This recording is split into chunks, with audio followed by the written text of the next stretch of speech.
जी, अस्सलाम वालेकुम। जी, कल मैं अपनी बच्ची के बारे में आपसे डिस्कस कर रही थी। तो मैंने डॉक्टरों को दिखाया और जैसे कि मैंने आपसे बात की कि मेरी सपोर्ट किसी ने नहीं की, किसी ने ये कि फ़र्ज़ बनता है बाप का और माँ का। मैंने अपना फ़र्ज़ निभाया और आज तक निभा रही हूँ। लेकिन बाप के किरदार सिर्फ़ इतना था कि उसने मुझसे ज़िद से शादी की थी। बस शादी करके उसके बाद उसका हर जो फ़र्ज़ बनता था ना, वो ख़त्म हो गया। उसके बाद उसने ना मेरे फ़र्ज़ निभाए, ना मेरे बच्चों के निभाए और ना आज तक मुझे पता है, मेरे बच्चों को पता नहीं है कि बाप है या नहीं है। मतलब कि कोई भी ऐसा सिलसिला उसने उनके साथ नहीं किया, मेरे साथ नहीं किया, जिसको इतनी उसने खुशी से, इतने चाव से, इतनी ज़िद से, मैं तो अब ज़िद कहूँगी, उसने मेरे साथ शादी की।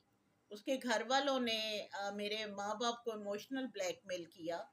अब तो वो हयात नहीं है, अब तो इस दुनिया से चले गए हैं, लेकिन कुछ रिश्ते हैं अभी भी जो हयात है, लेकिन उनके लिए भी ये बच्चियाँ ऐसी हैं, क्योंकि माशाल्लाह मेरी 2 बच्चियाँ हैं और दोनों ही बोल सुन नहीं सकती।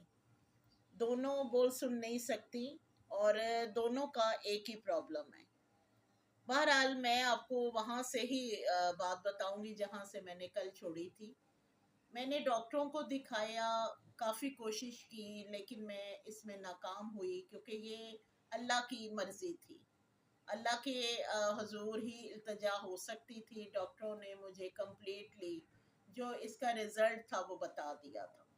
बहरहाल मैं इस हिसाब से अपने बच्ची को लेके अपने ससुराल वापस आ गई। मैंने उसके लिए जो भी कोशिश की कि भई शायद अब इसी तरह इसको पालना है मैंने। मुझे नहीं पता था, मैंने आपसे पहले भी कहा कि मुझे तो इस ज़िंदगी के सफ़र का पता ही नहीं था कि मेरे साथ क्या होना है और आगे मैंने स्टेप बाय स्टेप क्या करना है। मेरी बच्ची जिस तरह होती थी, मैं उसके साथ मैंने उसकी मशीन ली।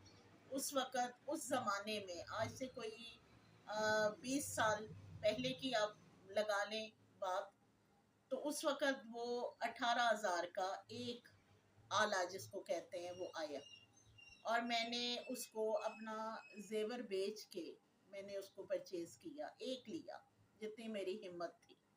उसके बाद मैंने उसको लगा के मैं घर में आ गई। अपने घर में मुझे पता था अब यही इसको इसी तरह करना है। मुझे आगे के सफ़र का नहीं पता था कि आगे क्या करना है। ज़ाहिर है वो कोई गाइड करता तो फिर था ना।